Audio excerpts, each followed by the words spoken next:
Good evening, welcome to TV5 top story.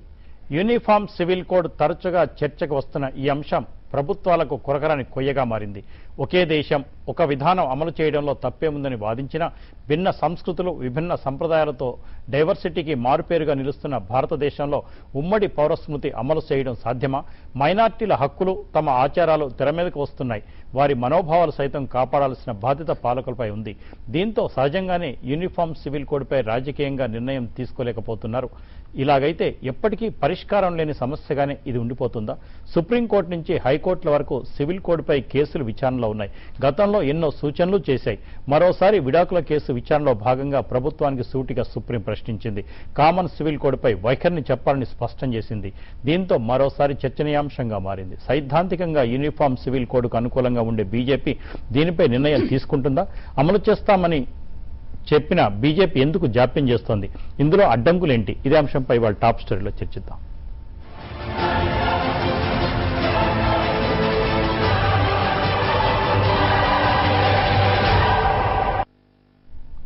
దేశంలో ఉమ్మడి పౌరస్మృతి మరోసారి చర్చనీయాంశమైంది. అమలు చేయడానికి సుముఖంగా ఉన్నారా లేదా అని అత్యున్నత న్యాయస్థానం ప్రభుత్వాన్ని ప్రశ్నించింది. ఇలా ప్రతిసారి ఏదో రూపంలో చర్చ జరుగుతున్నా పరిష్కారం దొరకని సమస్యగా కామన్ సివిల్ కోడ్ మారింది. పార్టీల్లో ఏకాభిప్రాయం, ప్రజల్లో అనుమానాలు వీడి స్పష్టత వచ్చే రోజులు దగ్గరలో ఉన్నాయా? ఆ దిశగా పాలకులు ప్రయత్నిస్తున్నారా? హిందూ చట్ట ప్రకారం విడాకులకు ఏడాది పడుతోంది. క్రైస్తవ దంపతులకు 2 ఏళ్ల సమయం పడుతోంది. దీనిని సవాల్ చేస్తూ దాఖలైన ప్రజా ప్రయోజన వ్యాజ్యం మరోసారి దేశంలో తేనెతుట్టనే కదిపింది. విచారణలో ఈ వ్యత్యాసంపై 3 వారాల్లోగా వివరణ కోరుతూనే అసలు యూనిఫామ్ సివిల్ కోడ్ ఎందుకు రావడం లేదని అత్యున్నత న్యాయస్థానం ప్రశ్నించింది. సివిల్ కోడ్ ఉంటే ఇలాంటి గందరగోళాలకు ఆస్కారం ఉండదు కదా? అసలు ప్రభుత్వం కామన్ సివిల్ కోడ్ కు సుముఖంగా ఉందా లేదా అంటూ కోర్టు కేంద్రాన్ని ప్రశ్నించింది. ఇప్పుడే కాదు, గతంలోనూ కోర్టులు ఉమ్మడి పౌరస్మృతిపై పలు సందర్భాల్లో కీలక మార్పులు చెప్పాయి. ప్రభుత్వాలకు పలు సూచనలు చేశాయి.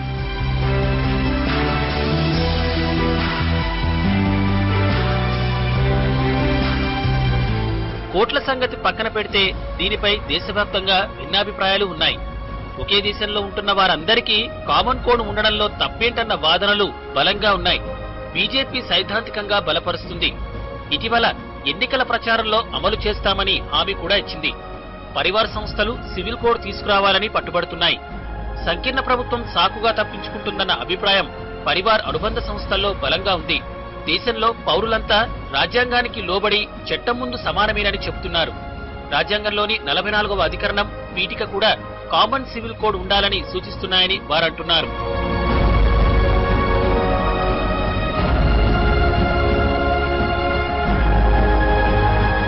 కామన్ సివిల్ కోడ్ పట్ల కొన్ని వర్గాలు సానుకూలంగా ఉన్నా మైనార్టీలైన క్రైస్తవులు, ముస్లింలు, ఇతర వర్గాలు అంగీకరించలేదు.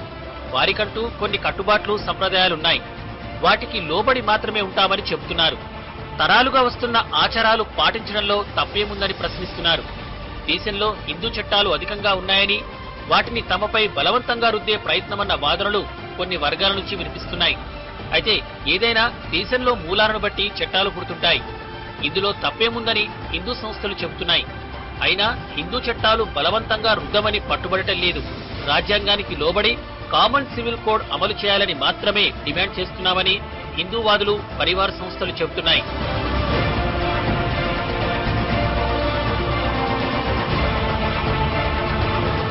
కోర్టు తీర్పు నేపథ్యంలో మరోసారి యూనిఫామ్ సివిల్ కోడ్ చర్చ జరుగుతుండటంతో ప్రభుత్వం ఆచితూచి స్పందించింది. దేశ సమగ్రత, ప్రజా ప్రయోజనాల దృష్ట్యా ఉమ్మడి పౌరస్మృతి ఉండాల్సిందే కానీ అందరి అభిప్రాయాలు ఏకాభిప్రాయం తర్వాతే అమలు చేయాలన్నది తమ ఉద్దేశమని న్యాయశాఖ మంత్రి సదానంద గౌడ అన్నారు. సున్నితమైన అంశాలపై నిర్ణయాలు 1-2 రోజుల్లో తీసుకోలేమన్నారు. పర్సనల్ లా బోర్డులు, ఇతర భాగస్వాములతో చర్చించి నిర్ణయం తీసుకుంటామన్నారు. ఎంతకాలమైనా పట్టవచ్చన్నారు.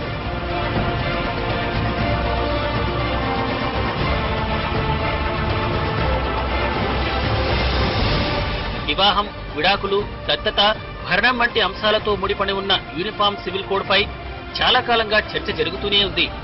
ఎన్నికల వేళ రాజకీయ పార్టీలకు ప్రచారాస్త్రంగా మారుతూనే ఉంది. ఓటు బ్యాంకు రాజకీయాల్లో పార్టీలు దీనిని వాడుకుంటున్నాయి. కానీ రాజకీయంగా పరిష్కారం చూపడంలో విఫలమవుతున్నాయి.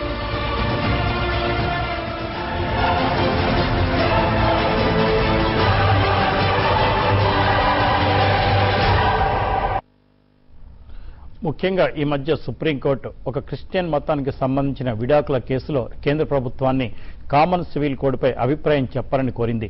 అయితే మంత్రి సదానంద గౌడ మాట్లాడుతూ ఇది సున్నితమైన అంశం కాబట్టి 1-2 రోజుల్లో తేల్చలేమని, అయితే ఇతర మత సంస్థలతో మాట్లాడి త్వరలోనే అఫిడవిట్ దాఖలు చేస్తామని కూడా చెప్పుకొచ్చారు.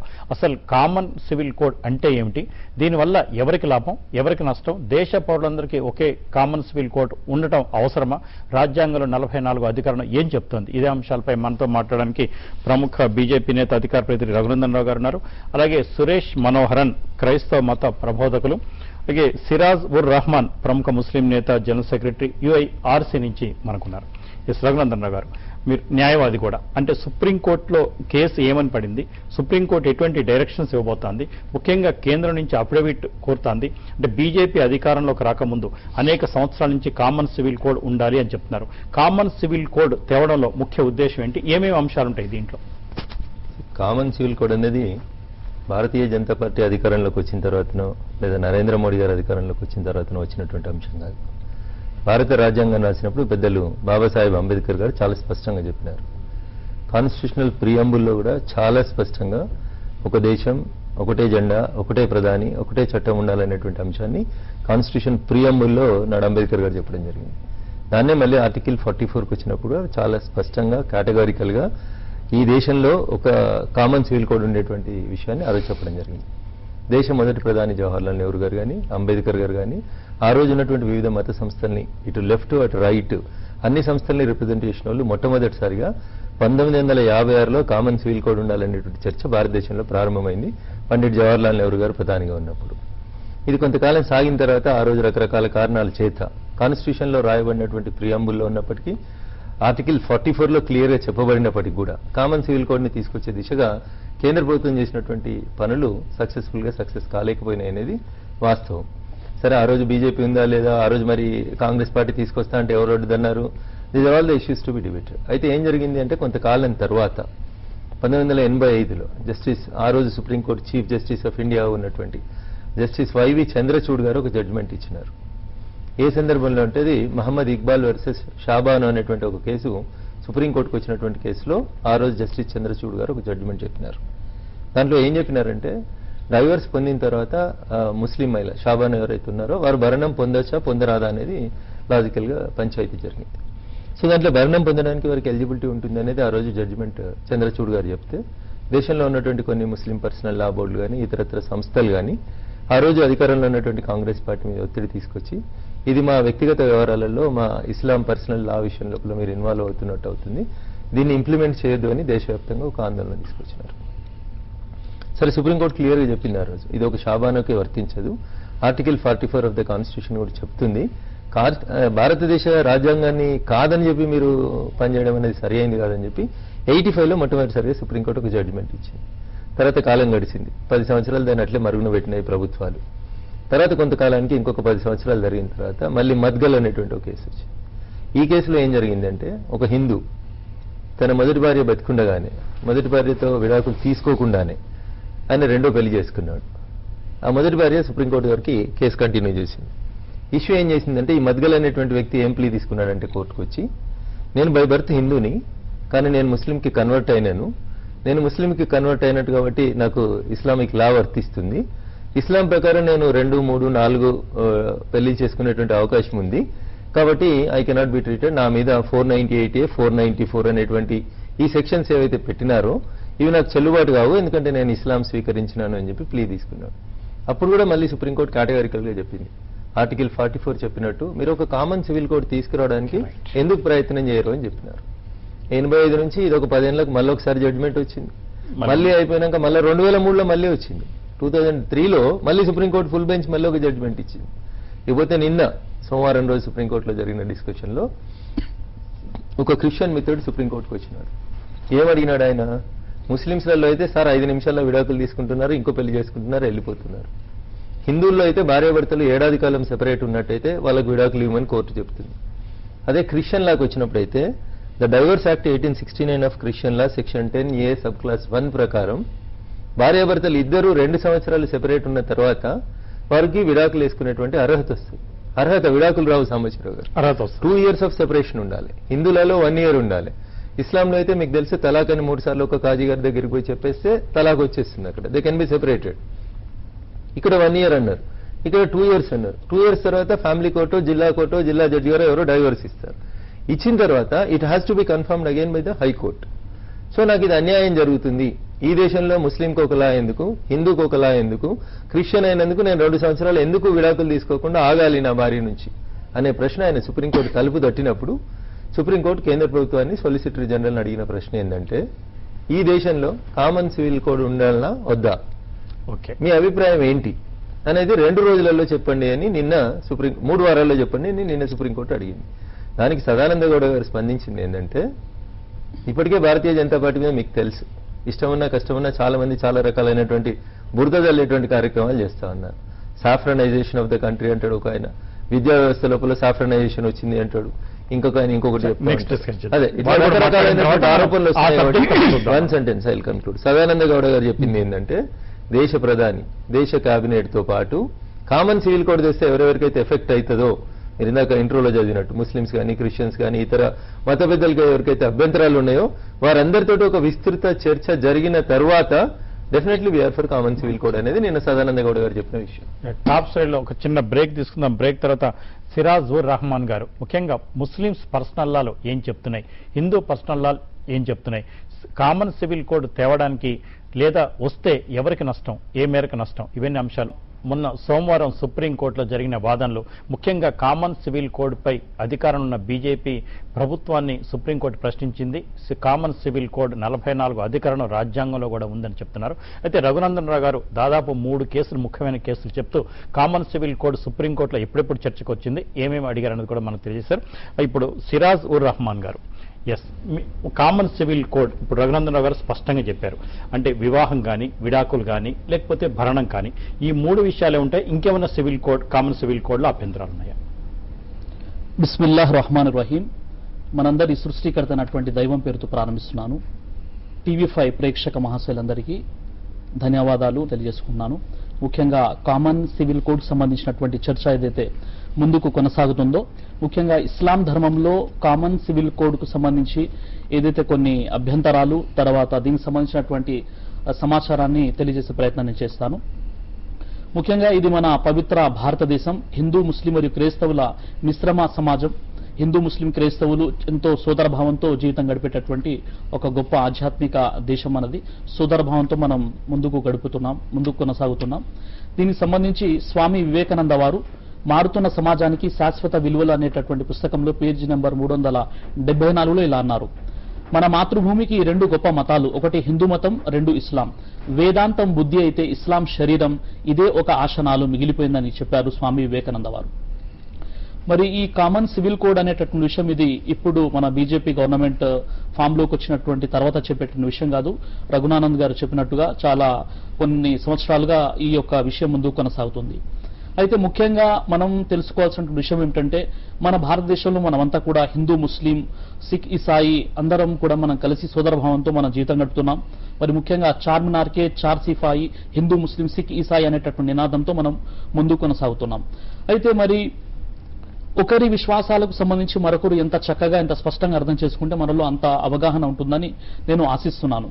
అయితే సోదరులారా, ఎప్పుడైతే మనకు కొన్ని విషయాల్లో మరి ఒక మతానికి సంబంధించినటువంటి వ్యక్తులు మరి గోమాతకు సంబంధించినటువంటి చర్చను మనం తీసుకున్నట్లయితే, ఇది మేము మాతగా భావిస్తున్నాము, మా విశ్వాసాలను, మా యొక్క మనోభావాలకు సంబంధించిన విషయం అన్నప్పుడు ఎంతో మంది రీసెంట్లీ బక్రీద్లో ముస్లిం పెద్దలు ఏం చేశారంటే, మరి ఇది హిందూ సోదరుల మనోభావాలను దెబ్బతీసే విధంగా ఉంది కాబట్టి మీరు గోవుని బలిగా ఇవ్వకండి, గోవు బదులు మీరు మేకపోతుల్ని, గొర్రెపోతుల్ని బలిగా ఇవ్వండి అనేటటువంటి విషయాన్ని ముస్లిం పెద్దలే చెప్పడం జరిగిందనమాట. ఈ విధంగా ఒకరికి సంబంధించి మరొకరు అర్థం చేసుకుంటూ వారి యొక్క మత విశ్వాసాలను గౌరవిస్తూ ముందుకు కొనసాగినట్లయితే మన భారతదేశం పురోభివృద్ధి వైపు నడుస్తుందని భావిస్తున్నాను. అయితే కామన్ సివిల్ కోడ్ సంబంధించి ముఖ్యంగా ఈరోజు చర్చ జరుగుతుంది కాబట్టి మరి మన గౌరవనీయులు బీజేపీ నేత రఘునానంద్ రావు గారు ముఖ్యంగా కొన్ని విషయాలు తెలియజేశారు. అందులో ఏమిటంటే, మరి అందరికీ ఉమ్మడి పౌరసత్వం ఉండాలి, అందరూ ఒకే కామన్ సివిల్ కోడ్ ని అనుసరించాలనేటటువంటి చట్టం ఏదైతే తీసుకొచ్చేటువంటి ప్రయత్నం జరుగుతుందో, దీనికి సంబంధించి మరి ముఖ్యంగా ఇస్లాం ఏ విషయాల్ని విభేదిస్తుంది అన్న విషయాన్ని తీసుకుంటే రఘునానంద్ రావు గారు ఒక విషయం చెప్పారు. అదేమిటంటే మరి ఇస్లాంలో అయితే మరి ఒక వ్యక్తి తలాక్ తలాక్ తలాక్ అని 3 సార్లు చెప్పినట్లయితే అది తలాక్ అవుతుంది. ఈ విధంగా వారిలో ఒక సిస్టమ్ ఉంది మరి అనేటటువంటి ఒక విషయం చెప్పుకుంటూ వచ్చారు. ముఖ్యంగా దీనికి సంబంధించి చాలా అపోహలు ఈ రోజు సమాజంలో ఉన్నాయి. ఇప్పుడు నా చేతిలో ఉన్నటువంటిది ఖురాన్ అండి, అంతిమ దైవగ్రంథం ఖురాన్. ఈ ఖురాన్లోని సూర నిసా సూర నంబర్ 4 ఆయత 29 మరియు 30లో తలాక్ ఇచ్చేటటువంటి ఒక పద్ధతిని సృష్టికర్తన దైవం మానవాళికి తెలియజేశాడు. అంటే మొట్టమొదటిగా భార్యాభర్తల్లో విభేదాలు ఏర్పడి జీవితం గడపడమే కష్టంగా ఉన్నటువంటి సందర్భంలో మరి భార్యాభర్తలు ఏ విధంగా విడాకులు తీసుకోవాలో ఖురాన్లో చెప్పడం జరిగింది. మొట్టమొదటి కండిషన్ ఫస్ట్ గా ఏం చేయాలంటే భార్యాభర్తలు విభేదాలు ఏర్పడినప్పుడు భర్త తన పడక గదిని వేరు చేయాలని చెప్పడం జరిగింది 3 రోజుల వరకు. ఆ తర్వాత కూడా వారిద్దరి మధ్య అండర్స్టాండింగ్ ఒక సర్దుబాటు రానప్పుడు రెండవ విషయం ఏం చెప్పారంటే ఆ భార్యను భయపెట్టండి అని కూడా చెప్పారు. ఇది రెండవ విషయం అనమాట. మూడో విషయంలో భార్య తరఫు నుండి ఒక వ్యక్తి పెద్ద వ్యక్తి, భర్త తరఫు నుండి ఒక పెద్ద వ్యక్తి ఇద్దరు కూర్చొని వారి ఇద్దరి మధ్య సంధి చేయాలి, వారిద్దరి మధ్య మరి ఏదైతే పరిష్కారం చూపాలి అని చెప్పడం జరిగింది. ఆ తర్వాత కూడా ఈ భార్యాభర్తలు తప్పనిసరిగా విడిపోవాలని నిర్ణయించుకున్న పక్షంలో వారి జీవితమే దుర్భరంగా మారిపోయినటువంటి సందర్భంలో అప్పుడు తలాక్ ఇవ్వాలి. అది తలాక్ ఎలా ఇవ్వాలి అంటే 3 నెలల పాటు 3 తలాక్ ఇవ్వాలి. అంటే ఒకసారి తలాక్ చెప్పిన తర్వాత ఒక ఋతుస్రావం స్త్రీకి గడిచిపోవాలి. అంటే 1 మంత్ కంప్లీట్ గా 1 నెల గడిచిపోవాలి ఫస్ట్ తలాక్ అన్నమాట. ఆ తర్వాత ఈ ఒక తలాక్ ఇచ్చిన తర్వాత 1 నెల పాటు భర్త తన భార్యతోనే ఉండాలి. ఈ విధంగా వారిద్దరి మధ్యలో మళ్ళీ ఒక మంచి పరిచయం ఏర్పడితే ఈ తలాక్ అనేది చెల్లుబాటు కాదు. ఆ తర్వాత 1 మంత్ తర్వాత 1 నెల తర్వాత కూడా భార్యాభర్తల్లో సరైనటువంటి అవగాహన లేని ఏర్పడినప్పుడు రెండోసారి మళ్ళీ తలాక్ చూపేటటువంటి ఒక పద్ధతి ఉందన్నమాట. ఈ విధంగా 3 సార్లు అంటే స్త్రీకి 3 ఋతుస్రావాలు గడిచిపోవాలి. ఈ 3 నెలలు గడిచిపోయిన తర్వాత అప్పుడు వారిద్దరి మధ్య నిజమైనటువంటి తలాక్ ఏర్పడుతుంది. వారిద్దరి మధ్య ఎలాంటి సంబంధం ఉండదు.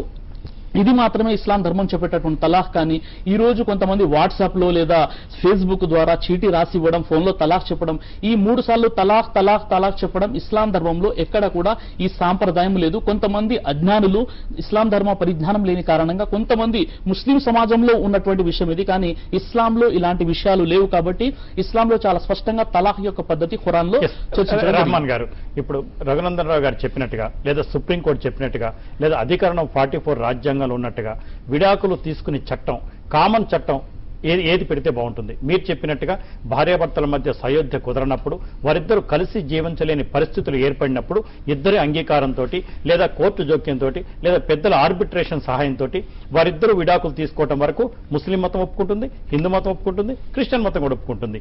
ఇటువంటిలో అనుసరించే పద్ధతుల్లోనే తేడా ఉంది. ఇంకేమైనా అబ్జెక్షన్స్ ఉన్నాయా? ఎస్, ఇది ఒకటి అయిపోయింది. రెండోది భరణం కేసులో, షాబానో కేసులో సుప్రీంకోర్టు చంద్రచూడ్ గారిని మనకి రఘునందరావు గారు చెప్పారు. మీరు ముందు అడిగారు ఏ పద్ధతిని అనుసరిస్తే అది సముచితంగా ఉంటుందని చెప్పారు.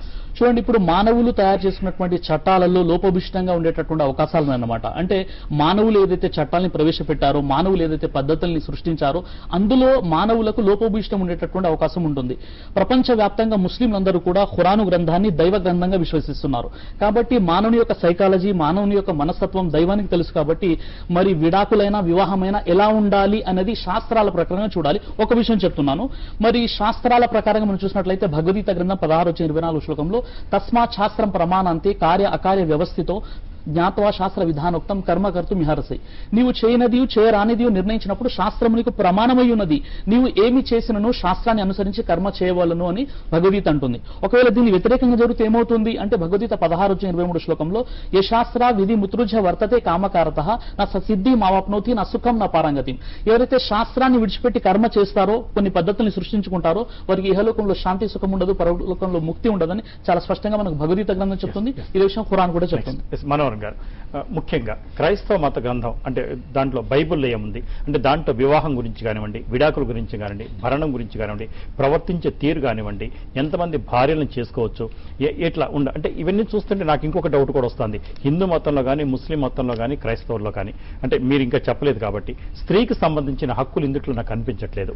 అంటే ఇప్పుడు మనకి రహమాన్ గారు చెప్పినట్టుగా భర్త భార్యకు విడాకులు ఇవ్వచ్చు, కానీ భార్య ఎలా విడాకులు ఇవ్వాలన్నది నెక్స్ట్ మనం మాట్లాడుకుందాం. క్రిస్టియన్ మతంలో ఏముంది? నాకు మీరు ఇచ్చిన అవకాశం బట్టి నేను మీకు థ్యాంక్స్ చెప్తున్నాను. ముఖ్యంగా ఏంటంటే క్రైస్తవ మతము బైబిల్ ద్వారా ప్రపంచంకి సమాజంకి ప్రకటించే మాట ఏంటంటే దేవుని దృష్టిలో విడాకు అనేది చాలా ఆయనకి నచ్చనిది విషయం అన్నమాట. ఈ హేట్స్ ఇట్ అనే మాట బైబిల్లో చాలా క్లియర్గా ఉంది. ఎందుకంటే ఆయనే భార్యాభర్తల్ని జతపరుస్తున్నాడు. సో ఆయన జతపరిచిన తర్వాత వీళ్ళు విడిపోవటం ఏంటి అనేది ప్రశ్న. సో యాక్చువల్గా బైబిల్ ఏం చెప్తుందంటే గాడ్ హేట్స్ డైవర్స్ అనే మాట ఉన్నది. నెక్స్ట్ ఇంకొకటి ఏంటంటే ఏ సందర్భాల్లో డైవర్స్ అవ్వచ్చు అనే మాట కూడా బైబిల్ క్లియర్గా చెప్తుంది. ఒకటి మత్తయి సువార్త 19వ అధ్యాయము మొదటి 9 వచనాలు మనం గమనిస్తే అక్కడ భార్య వైపున ఆర్ భర్త వైపున ఇది వాళ్ళు ఒకరొకరికి నమ్మకంగా లేకుండా ఉంటే అప్పుడు విడాకులు చేసుకోవచ్చు అనేది కూడా ఉన్నది. మరి ఇంకొక భాగం కూడా ఉన్నది బైబిల్లో. దాన్ని మొదటి కొరింథీ పత్రిక 7వ అధ్యాయం అని అంటారు. దాంట్లో ఏం రాయబడి ఉన్నదంటే సపోజ్ ఒక వ్యక్తి క్రైస్తవుడు అయ్యాడు. ఆ సందర్భంలో భార్య ఈయన విడిచిపెట్టి వెళ్ళిపోవాలి అంటే వెళ్ళిపోవచ్చు. అలాగే భార్య మొదటిగా క్రైస్తవురాలు అయి ఉండొచ్చు, భర్త క్రైస్తవుడు అవ్వకుండా ఉండొచ్చు. ఆ సందర్భంలో భర్త విడిచిపెట్టి వెళ్ళిపోవాలి అంటే కూడా వెళ్ళిపోవచ్చు. కానీ వాళ్ళు ఉండాలి అని కోరుకున్నారనుకోండి, భార్య అన్న భర్త అన్న, బహుశా వాళ్ళు క్రైస్తవులుగా కాలేదు, వీళ్ళని ఎవరు క్రైస్తవులు అయి ఉన్నారో వాళ్ళని మీరు విడాకులు ఇయ్యకండి అని బైబిల్ చాలా స్పష్టంగా చెప్తుంది. సో మొదటి నుంచి చివరి వరకు మనం గమనిస్తే విడాకులకి విరోధంగానే బైబిల్ ఉన్నది అని చెప్పేదానికి రెండు అభిప్రాయాలు లేదు. ముఖ్యంగా ఇప్పుడు కామన్ సివిల్ కోడ్ ప్రకారం చేయాలంటే అంటే ప్రతి మతాన్ని కూడా మంచిని తీసుకొని చెడును వదిలేసి కామన్ సివిల్ కోడ్ చేయాల్సిన పరిస్థితులు అయితే వచ్చేసినాయి. 44వ రాజ్యాంగ అధికరణం మనం రాసుకున్నాం. అంటే రహమాన్ గారు చెప్పినట్టు పవిత్ర గ్రంథం కావచ్చు, కానీ మతానికి సంబంధించింది, భగవద్గీత వీరికి సంబంధించింది, బైబిల్ మీకు సంబంధించింది.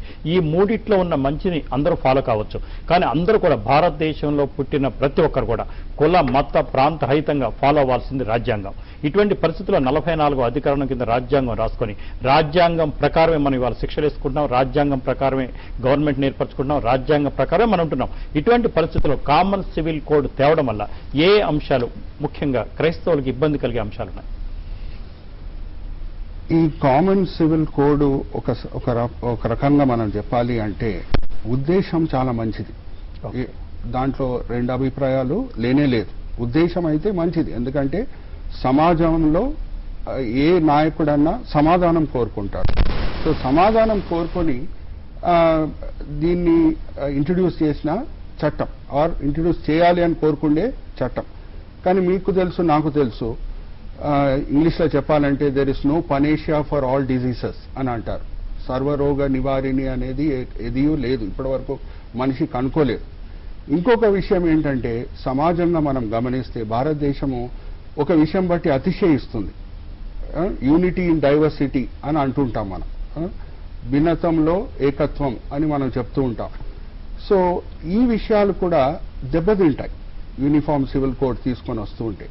ఇప్పటి వరకు ప్రేమపూర్వకంగా సహోదరులుగా సమాజంలో జీవించిన వాళ్ళు, హైందవులన్నా క్రైస్తవులన్నా ముస్లిమ్స్ అన్నా, వాళ్ళ మధ్యన ఏమి వ్యత్యాసాలు వచ్చేసినాయి, ఈ యూనిఫామ్ సివిల్ కోడ్ అవసరం పడింది అనే రేపు వేరే దేశాలు కూడా మాట్లాడుకోవడానికి అవకాశము ఉన్నది. సో ఇవన్నీ కూడా మనం రిపర్కషన్స్ మనము గమనించాలి. ఇంకొకటి ఏంటి, ఏ ప్రభుత్వం అన్నా ఈ సందర్భంలో ఈ యూనిఫామ్ సివిల్ కోడ్ తీసుకురావడానికి ఏంటి కారణము అని గమనిస్తే కొన్ని మతాల మధ్యన మనం గమనిస్తే ఒక మతంలో ఇది అన్యాయము అని స్పష్టంగా కొంచెమందికి కనిపిస్తున్నది. తర్వాత మతం లోపల వస్తే కూడా, మతం లోపల నాట్ ఓన్లీ బిట్వీన్ రిలీజన్స్ ఇది అన్యాయం అని కనిపించటమే కాదు, విత్ ఇన్ ద రిలీజన్ కూడా వెళ్తే అరే ఇది అన్యాయము అని కొంచెమందికి కనిపిస్తున్నది. So they can form a board, they can form a board and accordingly let the board give the recommendations and discuss with the religious leaders and accordingly let them proceed. Raghunandan గారు, ముఖ్యంగా చూసినట్టయితే ఇప్పుడు మనకి రహమాన్ గారు చెప్పినట్టుగా పెళ్లి విధానం, విడాకుల విధానం, భరణ విధానం తర్వాత చెప్తారు ఆయన. ముఖ్యంగా చాలా డిఫరెన్స్ ఉన్నాయి. ఇప్పుడు సురేష్ మనోహన్ గారు చెప్పినట్టుగా క్రైస్తవుల్లో కూడా విధానం తేడా ఉంది. ఐ థింక్ 2 సంవత్సరాల పాటు వారు వేరుగా ఉంటేనే వస్తుంది. ఇటువంటి పరిస్థితుల్లో మత విశ్వాసాలకు అనుగుణంగా ఉండాల్సిన ఈ దేశంలో ఎవరి మతాలని వారు ప్రచారం చేసుకోవటం, ఎవరి మతాల ప్రకారం వాళ్ళ జీవన విధానం కొనసాగించడంలో ముఖ్యంగా నష్టం ఏంటి? సివిల్ కోడ్ తేవాల్సిన అవసరం ఇప్పుడు ఏంటి అసలు? ఇప్పుడు మతం వేరు, చట్టం వేరు. క్రిమినల్ చట్టాలు ఎట్లా తెచ్చారో అవి అప్లైస్ టు ఆల్ కదా? కాదు కదా, అదే చెప్తా ఉన్నాం కదా. మరి ఇప్పుడు ఒక ముస్లిం 2, 3, 4 పెళ్లి చేసుకుంటే 494 పెట్టడానికి వీల్లేదు, అక్కడ పాలిగమీ పెట్టడానికి లేదు. ఎందుకు? Just because he follows the Islam కాబట్టి. But whereas an Indian Hindu, if he goes for a second marriage without giving divorce for the first wife, then applicability is 498 and 494 comes. That is what I told you, the Madgal case. Supreme court దాకా పోయిన మద్గల్ కేసులో ఒక హిందూ రెండో పెళ్లి చేసుకుంటాడు మొదటి భార్య బతుకున్నప్పుడు, విడాకులు ఇవ్వనప్పుడు. రీజన్ ఏం చూపించినాడు? I have been converted into a Muslim. నేను ఇస్లాంని ఫాలో అవుతున్నాను కాబట్టి, నా రిలీజియన్ వేరు కాబట్టి, నా రిలీజియన్లో ఒకరుండగానే రెండవరిని, మూడవరి నుంచి నాలుగవరిని చేసుకోవడానికి నాకు చట్టం అవకాశం కల్పించింది కాబట్టి. That is what is counsel has argued. సుప్రీంకోర్టులో ఆర్గ్యూ చేసిన ఆర్గ్యుమెంట్. కాబట్టి నాకు 498, 494 అప్లికబుల్ కాదు అంటాడు. దట్ ఈస్ రాంగ్ అని చెప్తా ఉన్నాం. చట్టం వేరు, మత విశ్వాసం వేరు, మతం వేరు, బైబిల్, ఖురాన్ డిఫరెంట్. చిన్న క్లారిఫికేషన్ మీకు. అంటే ఏదైతే మనం బహుభార్యత్వం చెప్పుకుంటున్నామో, హిందూ అంటే మన ఖురాన్లో చెప్పారు, బైబిల్లో చెప్పారు. హిందూ మతంలో ఎక్కడ కూడా ఒక భార్యను చేసుకోండి, 4 భార్యలను చేసుకోండి అని ఎక్కడ చెప్పుండలేదు. ఎందుకంటే దశరథుడికి 3 భార్యలు ఉన్నారు, అలాగే ద్రౌపదికి 5 భర్తలు ఉన్నారు. అంటే హిందూ మతంలో, హిందూ చట్టంలో ఇంతవరకు ఎక్కడ కూడా మీకు అటువంటి మత గ్రంథాల్లో భార్యల గురించి కానీ, విడాకుల గురించి కానీ, ఉండే విధానం గురించి ఎక్కడ చెప్పలేదు. హిందూ లాలో సాంబశివరావు గారు చాలా స్పష్టంగా హిందూ లా చదవండి మీరు. గ్రంథాలు వేరు, చట్టాలు వేరు. నేను అదే చెప్తా ఉన్నాను. మతం వేరు, మత విశ్వాసం వేరు, చట్టం వేరు. మరి ఇందాక సునీల్ గారు మాట్లాడితే అది అన్నారు, వేరే దేశాలు వేరే మతాన్ని గౌరవించాలి, వేరే దేశాలలో చర్చ జరుగుతుందని. ఏ దేశంలో 2-3 చట్టాలు ఉన్నాయి చెప్పానండి?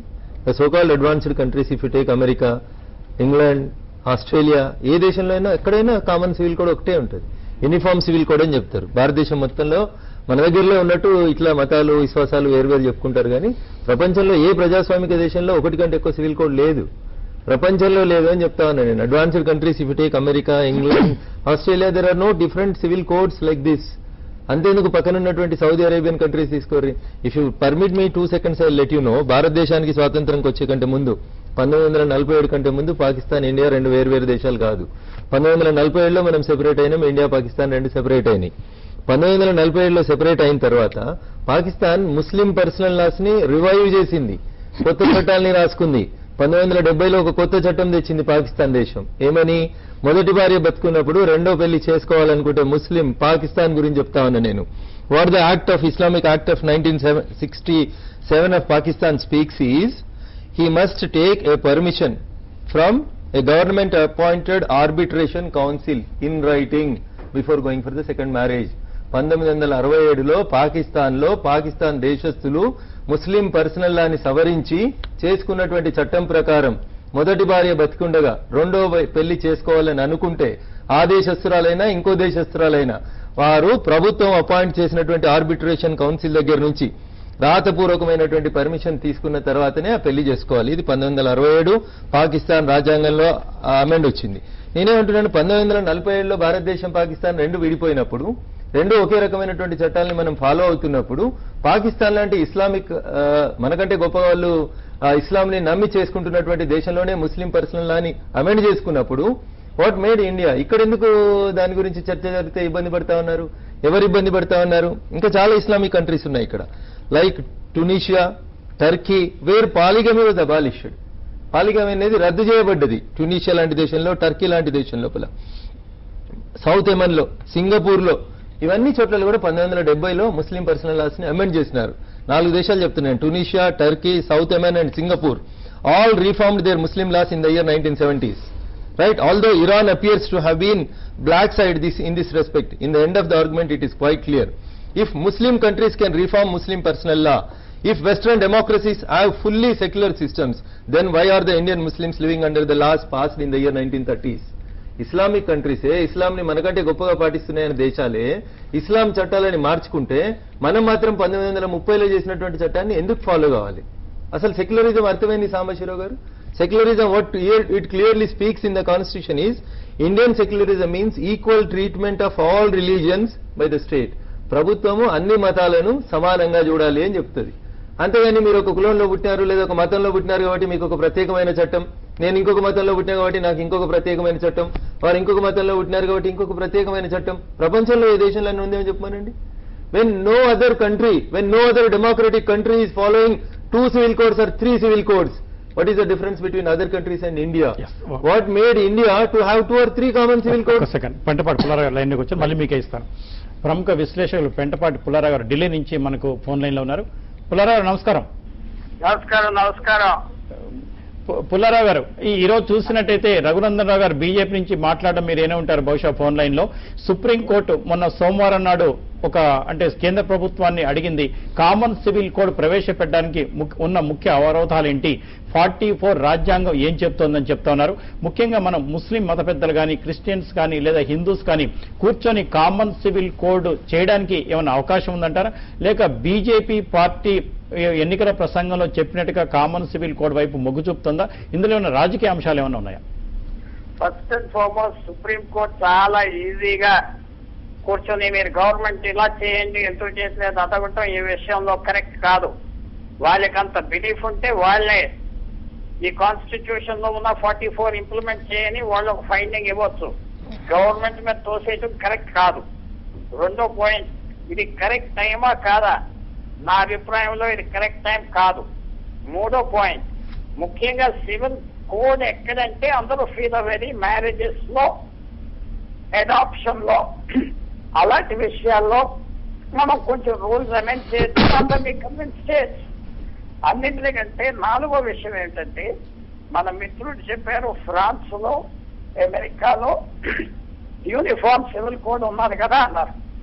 అక్కడ చర్చి గవర్నమెంట్ కి, చర్చ్ అంటే రిలీజియన్ గవర్నమెంట్ కి ఏమి సంబంధం లేదు కాబట్టి, ఏమి సంబంధం. ఫ్రాన్స్ లో అసలు ఒక బొమ్మనే ఉండటానికి వీల్లేదు, ఏ రిలీజియన్ బొమ్మ. ప్రెసిడెంట్ వెళ్ళటానికి వీల్లేదు రిలీజియస్ సెరమనీస్ కి, అక్కడ పాటిస్తారు. మన కంట్రీలో అన్ని రిలీజియన్స్ కి మన గవర్నమెంట్ పేట్రనేజ్ ఇస్తుంది కాబట్టి మనం సెక్యులర్ గా ఉండటమంటే అన్ని రిలీజియన్స్ ని ఈక్వల్ గా చూడాలి. భారతదేశానికి ఎస్ అంబేద్కర్ గారు అన్నారు, అందరూ అన్నారు మనకి యూనిఫామ్ సివిల్ కోడ్ కావాలి 48 నుంచి, కానీ ఆ పరిస్థితులు ఇంకా రాలేదు. ఇది ఒక అనవసరమైన కాంట్రవర్సీకి దిగటం too much.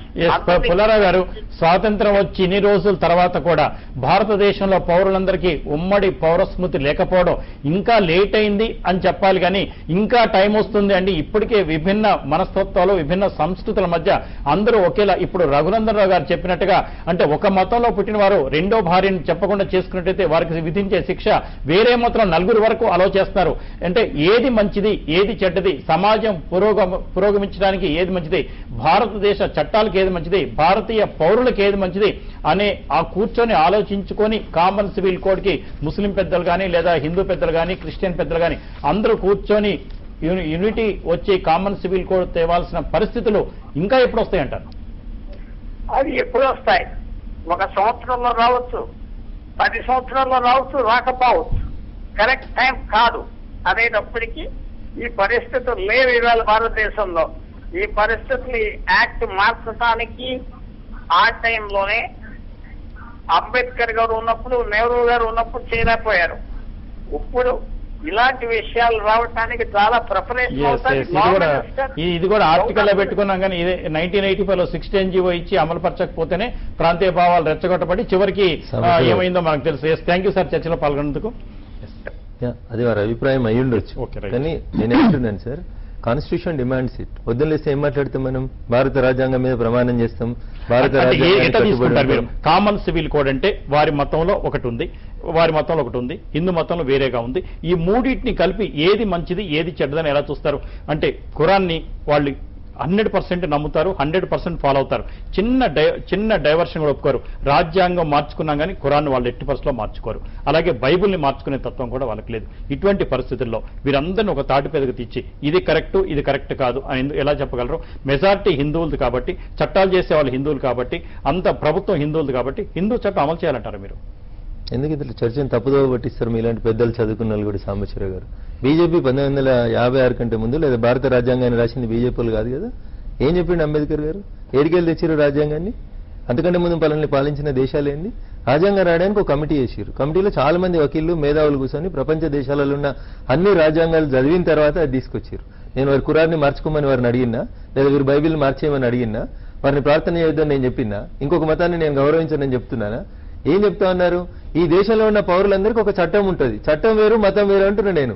Don't link these two things with each other. మత గ్రంథాలు వీళ్ళు పాకిస్తాన్ కంటే ఎక్కువ ఫాలో అవుతారా? ఇస్లామిక్ కంట్రీస్ కంటే ఇస్లామిక్ కంట్రీసే ఇస్లామిక్ పర్సనల్ లాస్ ని చేంజ్ చేసుకుంటున్నప్పుడు భారతదేశంలో ఇప్పుడు పాకిస్తాన్ లో కామన్ సివిల్ కోడ్ లేదా, శ్రీలంకలో కామన్ సివిల్ కోడ్ లేదా? అంతెందుకు సార్, భారతదేశంలో గోవాను ఎవరు పరిపాలించారు? భారతదేశానికి స్వాతంత్రం కంటే ముందు పోర్చుగీస్ వాళ్ళు పరిపాలించారు. ఏముందో చెప్పానండి సురేష్ గారిని. చెప్తా భారతదేశంలో ఒక part, Goa is a part of India. Goa లోపల కామన్ సివిల్ కోడ్ ఇంప్లిమెంట్ అవుతుంది. అడిగిపోయి ఇస్లాం వేరే, క్రైస్తన్ వేరే, హిందూ వేరే అని చెప్పుకోవడానికి లేదే. నేను అడుగుతుంది స్ట్రైట్ గా కాశ్మీర్ నుంచి కన్యాకుమారి దాకా ఈ దేశంలో ఉండేటోళ్ళందరికీ ఒక చట్టం ఉండాలి. దాన్ని మీరు విభేదిస్తారా? నేను బైబిల్ని వ్యతిరేకించలే, నేను ఖురాన్ని వ్యతిరేకించలే, మీ మత విశ్వాసాలను నేను తప్పుపట్టలేదు. మీ మత విశ్వాసాన్ని మీరు పాటించండి.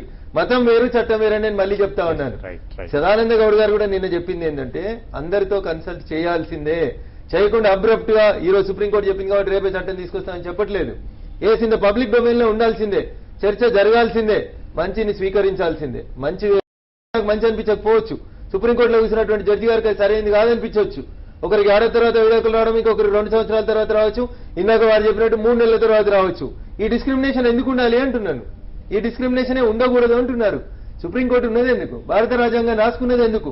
ప్రపంచంలో ఉన్న అన్ని దేశాలు ఒకే సివిల్ కోడ్ ని ఫాలో అయితే ఇండియా ఎందుకు 2-3 సివిల్ కోడ్లను ఫాలో కావాలంటున్నారు? ఒకటి, whether you agrees for common civil code or not అది చెప్పమనండి ఫస్ట్. రఘునానందరావు గారు చెప్పారు, మరి భారత రాజ్యాంగ చట్టం ఆర్టికల్ 44 గురించి చెప్పారు, కామన్ సివిల్ కోడ్ ఉండాలి అనే విషయాన్ని. దాన్ని మీరు ఏ విధంగా ఆ విషయం మనం క్లారిటీగా తెలుసుకోవడానికి అదే భారత రాజ్యాంగ చట్టం ఆర్టికల్ నెంబర్ 25, 26 లో ఏ వ్యక్తి అయినా ఏ మతానైనా స్వీకరించవచ్చు, దాన్ని ఆచరించవచ్చు అనేటటువంటి నిబంధన కూడా, ఒక విషయం కూడా, అనుమతి కూడా మనకు కనబడుతుంది. మరి ఏ మతానైనా స్వీకరించవచ్చు, దాన్ని ఆచరించవచ్చు అన్నప్పుడు దాని పద్ధతులు ఎలా ఉంటాయన్నది కూడా ఒకసారి మనం ఆలోచించాలి. మరో విషయం ఏంటంటే ఈరోజు చూడండి, మన ప్రధానమంత్రి గారు ఇతర దేశాలకు వెళ్ళినప్పుడు భగవద్గీతను వారికి ఆ యొక్క ప్రధానమంత్రులకు దాన్ని గిఫ్ట్ చేయడం జరిగిందనమాట. ఇక్కడ ఎంతో మంది మన ఆర్ఎస్ఎస్ సోదరులు, తర్వాత బీజేపీ నేతలు మన భగవద్గీతకు సంబంధించినటువంటి విషయాలు మనం అనేక కార్యక్రమాలు చూస్తున్నాం. అయితే ముఖ్యంగా ఇప్పుడు ఒక విషయం ఏంటంటే, మన హైందవ సోదరులు ఎక్కువగా ఇక్కడ భారత రాజ్యాంగ చట్టం ఉంది, రెండో విషయం ఏంటంటే మత గ్రంథాలు కూడా ఉన్నాయన్నమాట. అసలు మత గ్రంథాల స్థానం ఏంటి, భారత రాజ్యాంగ చట్టం యొక్క విషయాలేంటో కూడా మనం తెలుసుకోవాలి. ఇప్పుడు ఉదాహరణ ఒక చిన్న విషయం మనం తెలుసుకున్నట్లయితే, మన సోదరుడు సురేష్ గారు బైబిల్ తీసుకొచ్చారు, నేనేమో ఖురాన్ తీసుకొచ్చాను, మన రఘునానంద్ గారేమో భగవద్గీత తీసుకురాలి, రాజ్యాంగాన్ని తీసుకొచ్చారనమాట. అయితే ఇప్పుడు విషయం ఏంటంటే, ఒక విషయం మనం తెలుసుకున్నట్లయితే బహుభారతానికి సంబంధించి కొన్ని విషయాలు చెప్పారు. మరి దానికి సంబంధించి ఖురాను గ్రంథాన్ని మీరు చూసినట్లయితే ఖురాన్లోని 4వ అధ్యాయము మీకు 2-3 వచనాల్లో అక్కడ 4 వరకు వివాహం చేసుకునే అనుమతి ఉంది. ఇస్లాంలో ఆజ్ఞ లేదనమాట. సూర్య నిసా సునమ 4లో ఒకే భార్య చేసుకోవడం మీకు ఉత్తమం అనేటటువంటి విషయం కూడా చెప్పడం. అంటే భార్యల మధ్య న్యాయం చేయలేని పక్షంలో ఒకే భార్యను చేసుకోవడం ఉత్తమం అని కూడా ఖురాన్ అంటుంది. అయితే ఇక్కడ విషయం ఏంటంటే, మరి ఒక సోదరుడు ఇస్లాం స్వీకరించినటువంటి సోదరునికి సంబంధించినటువంటి ఒక సాక్ష్యం చెప్తూ కూడా రఘునానందరావు గారు కొన్ని విషయాలు చెప్పారు. అయితే ముఖ్యంగా మరి హిందూ మత గ్రంథాలలో అనుమతి ఉందా అంటే, మరి నిస్సందేహంగా అనుమతి ఉంది. మీరు విష్ణు చరిత్రని మీరు చూసినట్టయితే విష్ణు స్మృతిలో అంటే మత గ్రంథాలు కాకుండా, my question is straight to Siraj Bhai.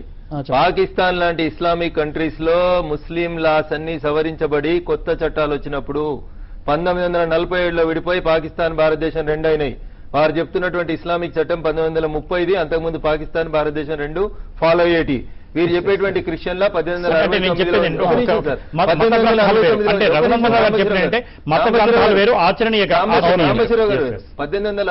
Christian divorce act, Christian act గురించి మాట్లాడుతున్నాం.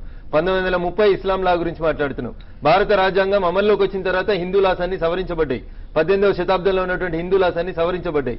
పాకిస్తాన్ లాంటి ఇస్లామిక్ దేశాలు 1930లో వచ్చినటువంటి ఇస్లాం చట్టాలను సవరించి ఒకరికంటే ఎక్కువ భార్యను చేసుకోవాలనుకున్న సందర్భంలో ఏం చేయాలో 1970లో ఒక చట్టం తీసుకొచ్చినప్పుడు, 1956 నుంచి భారతదేశంలో ఒక రాజ్యాంగం అమల్లోకి వచ్చినప్పుడు మీకు ఉన్నటువంటి ఇబ్బంది ఏంది?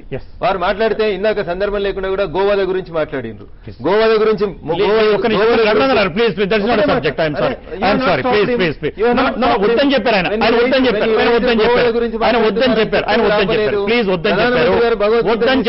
తిరుగుతలేరు. వారు పట్టుకొచ్చినట్టు బైబిల్ ఖురాన్లు పట్టుకొని భగవద్గీత పట్టుకొని తిరుగుతారు. ఎప్పుడు మోడీ గారు తిరగట్లేదు. వారిని మాట్లాడి ఇప్పుడు పాకిస్తాన్ లేదా ఇతర దేశాలు మాకు ఆదర్శం కాదండి. ఎందుకంటే పాకిస్తాన్ లో చెప్పాలంటే ఇంకా చాలా విషయాలు. కామన్ సివిల్ కోడ్ అన్ని దేశాల్లో కామన్ సివిల్ కోడ్ ఉన్నప్పుడు ఇండియాలో మాత్రం ఎందుకు ఉండకూడదు అనేది ఒకటి. మీరు చెప్పింది అంటే ఖురాన్ని లేదా ఇస్లామిక్ పర్సనల్ లాస్ ని ఇంతకన్నా ఎక్కువ పాటించే ఇస్లామిక్ కంట్రీస్ లో కూడా అమెండ్మెంట్ చేయించుకున్నారని చెప్తున్నారు. అంటే భారతదేశంలో అందరం కలిసి ఉండడానికి మీకు నచ్చినా వారికి నచ్చినా అందరూ అంటే కామన్ గా అందరికి పనికొచ్చేది మనం చేసుకోవచ్చు కదా. మిగతా కంట్రీస్ లో అమెండ్మెంట్ చేసినప్పుడు మీరు ఎందుకు ఒప్పుకోరు దీన్ని? అదే సార్, అదే విషయం నేను చెప్తున్నాను. ఇప్పుడు ఏంటంటే మన ముస్లిం సోదరులకు అంటే ఒకే దైవాన్ని విశ్వసించి ప్రవక్త ముహమ్మద్ సల్లల్లాహు అలైహి వసల్లం వారి యొక్క జీవిత విధానంలో నడిచేవారు ఎవరైతే ఉన్నారో వారిని ముస్లిమ్స్ అంటారు. అయితే వీరికి ఏంటంటే ఇతర దేశాలు ఈజిప్ట్లో ఏం జరుగుతుంది, సౌదీ అరేబియాలో ఏం జరుగుతుంది, తర్వాత పాకిస్తాన్లో ఏం జరుగుతుంది, ఇది మాకు ఆదర్శం కాదు. మేము ఖురాను గ్రంథాన్ని విశ్వసించాము, అందులో ఉన్నటువంటి విషయాల ప్రకారంగా జీవితం గడపడం మాపై కామన్ సివిల్ కోడ్ వచ్చింది. రామన్ గారు ఇంపార్టెంట్ మీరే చెప్పారు, భగవద్గీతను రఘునందన్ రావు గారు తీసుకురాలేదు అంటే భగవద్గీత ప్రామాణికం కాదు, హిందూ చట్టాలు వేరు, మత గ్రంథాలు వేరు. అంటే చట్టాలు సాంబశివరావు గారు, this is very unfortunate. My question is straight. వారు బైబిల్ తెచ్చారు, వారు ఖురాన్ తెచ్చారు, కాబట్టి నేను భగవద్గీత తెచ్చినా తెలియదు వారు చెప్తారు ఇడున్న కాగితాల్లో ఏముంది ఏం లేదని వారికి. That is not the criteria. The question is whether he accepts common civil code being an Indian or not. When Pakistan is implementing common civil code, నేను మాట్లాడిస్తున్నా సార్, నేను ఇంటరప్ట్ చేయట్లేదు. తప్పు ప్రజెంట్ చేస్తున్నప్పుడు బీయింగ్ ఎన్ యాంకర్ మీరు ఆపండి అని చెప్తున్నా. నేను సంబంధం లేని విషయాల్లో వారు మోడీ గారు సంబంధం లేని విషయంలో గోమాతను తీసుకొస్తారు. మీరు ప్రభుత్వంలో ఉన్నారు, చట్టాలు చేసే స్థితిలో ఉన్నారు, మీకు ఓపిక ఉండాలి. చాలా ఓపిక ఉంటుంది. రామన్ గారు, అయితే ఇప్పుడు కామన్ సివిల్ కోడ్ అనేటటువంటి విషయం ఏదైతే ఉందో అందులో ముఖ్యంగా చూసినట్లయితే చాలా విషయాలు ఆబ్జెక్షనబుల్ పాయింట్ చెప్పండి. చాలా ఉన్నాయండి. అది ముఖ్యంగా ఏంటంటే మరి వివాహం విషయంలో అయినప్పటికీ, తర్వాత విడాకుల విషయంలో, ఆస్తి పంపకం విషయంలో, ఇలా చాలా విషయాలు ఏంటంటే మరి మన కామన్ సివిల్ కోడ్ ఏదైతే ఉందో ఇస్లాం షరియాతో విభేదిస్తుంది. కాబట్టి ముస్లింలు ఎట్టి పరిస్థితుల్లో దీన్ని స్వీకరించలేరు. అదేవిధంగా మన భారతదేశంలో దాదాపు 25 కోట్ల మంది మన ముస్లిం సోదరులు ఉన్నారు. తర్వాత మీరు బైబిల్ ప్రకారంగా మైనారిటీ సోదరులు మన క్రైస్తవులు ఉన్నారు. అదేవిధంగా సిక్కు మతాన్ని గురు గ్రంథ్ సాహెబ్ ప్రకారంగా వారు నడుచుకునేటువంటి సిక్కులు ఉన్నారు. వర్ధమాన మహావీరుని ప్రకారంగా నడుచుకునేటువంటి జైనులు ఉన్నారు. అదేవిధంగా వీరందరూ జీవిత విధానము మతపరంగా చాలా విషయాలు వేరుగా డిఫరెంట్ గా ఉన్నాయి. కాబట్టి ఏ దేశంలో కూడా ఇన్ని కోడ్స్ లేకుండా అంటే ప్రతి దేశంలో ఒక సివిల్ కోడ్ ఉన్నప్పుడు మన దేశంలో మాత్రం ఎందుకు ఇంప్లిమెంట్ కాదు? ఒక్కసారి నాకు అవకాశం ఇస్తే నేను చెప్తాను. ఇప్పుడు గ్రౌండ్ సిచ్యువేషన్ వేరే దేశంలో మన దేశంతో పోలిస్తే చాలా వ్యత్యాసాలు మనకు కనిపిస్తాయి. ఇప్పుడు వేరే దేశంలో మనం గమనిస్తే అక్కడ it is either 100% Islamic country. పాకిస్తాన్లో కూడా అమెరికాలో అయితే అన్ని మతస్థులు ఉన్నారు కదా. What I'm trying to say is they have never prided in unity in diversity. వాళ్ళు ఎప్పుడు ఈ యూనిటీ ఇన్ డైవర్సిటీ విషయంలో అతిశయించలేదు. ఇప్పుడు మన భారతదేశంలో ఉన్న యూనిక్ పాయింట్ ఏంటంటే మనము ఎన్నో వ్యత్యాసాలు మన మధ్యన ఉన్నా సరే సహోదరులంగా ప్రేమపూర్వకంగా మనం జీవిస్తున్నాము, జీవించి రుజువుపరిచాము కూడా, వేరే దేశాలకు కూడా చూపించాం ఇలాగ జీవించటము వీలవుతుంది అని. ఇంకొకటి ఏంటంటే ఎందుకు ఈ సివిల్ కోడ్ ఎందుకు తీసుకొని రావాలి అంటే ఎవరికి అన్యాయము జరగకూడదు. దేశం నాయకులన్నా కోరుకునేది ఏంటి? ఈ సివిల్ కోడ్ తీసుకొని వచ్చేది వెనకాల ఉన్న కారణం ఏంటి? అన్యాయము జరగకూడదు. అయితే అన్యాయం జరగకూడదు అంటే there is no better way than to compare the laws of different religions using a board and making a study why in this religion. అదే రఘునందన్ గారు వివిధ మత పెద్దలతో మాట్లాడతాము, వివిధ కోడ్స్ తీసుకుంటాము, వారి గ్రంథాలు తీసుకుంటాము. అది మాత్రం చెప్పట్లేదు.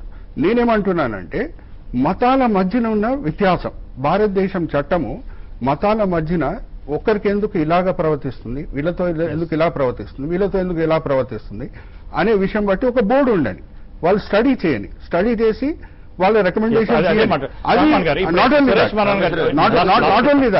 మతం ఒక భారతదేశంలోనే లేదు అంటున్నా. అమెరికాలో కూడా హిందువులు ఉన్నారు, అమెరికాలో కూడా క్రిస్టియన్స్ ఉన్నారు, అమెరికా లోపల కూడా ముస్లిమ్స్ ఉన్నారు.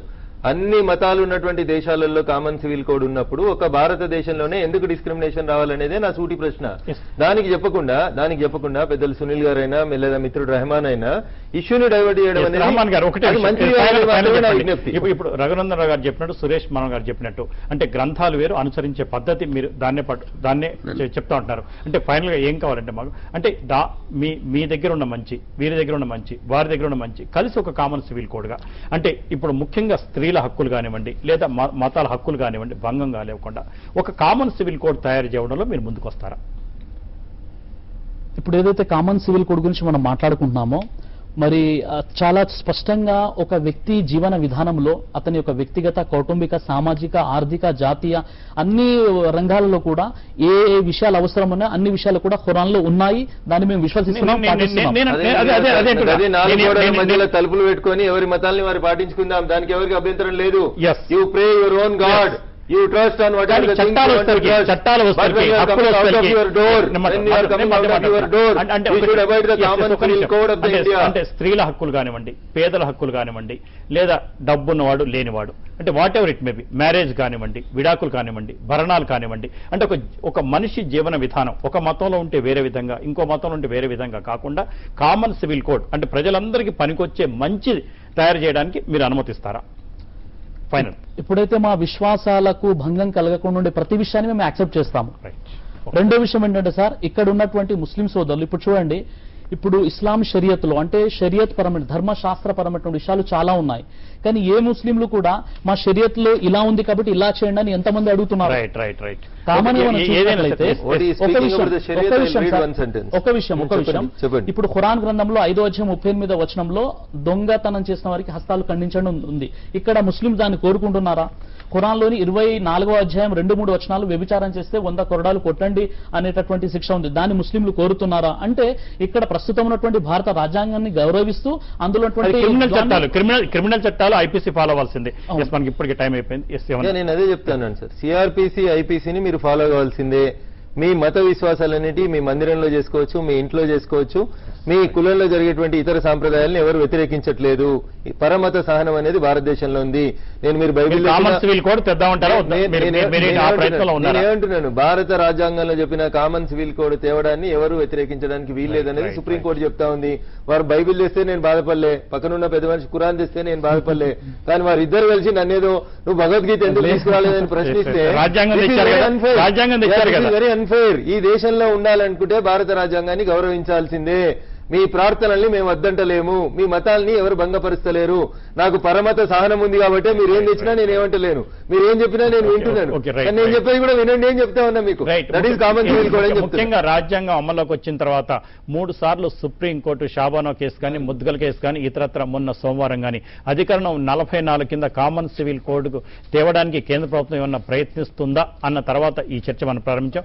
ముఖ్యంగా ముస్లిం సోదరులు కానీ, లేదా క్రైస్తవులు కానీ, హిందువులు కానీ ఎవరైనా సరే వారి మత విశ్వాసాలకు భంగం కలగకుండా కామన్ సివిల్ కోడ్ మిగతా దేశాలన్నింటిలో ఉన్నట్టుగానే భారతదేశంలో కూడా రావడం అనేది మాత్రం కంపల్సరీ. ఇవాళ కాకపోతే రేపైనా వస్తుంది. ఆ దిశగా ప్రభుత్వాలు కూడా ప్రయత్నం చేయాలని చెప్పి, అయితే అందరి మత విశ్వాసాలను పరిగణలో తీసుకొని మాట్లాడి ఇది కామన్ సివిల్ కోడ్ ప్రవేశపెట్టాలని కోరుకుందాం. ఇది ఇవాళ టాప్ స్టోరీ. నమస్కారం.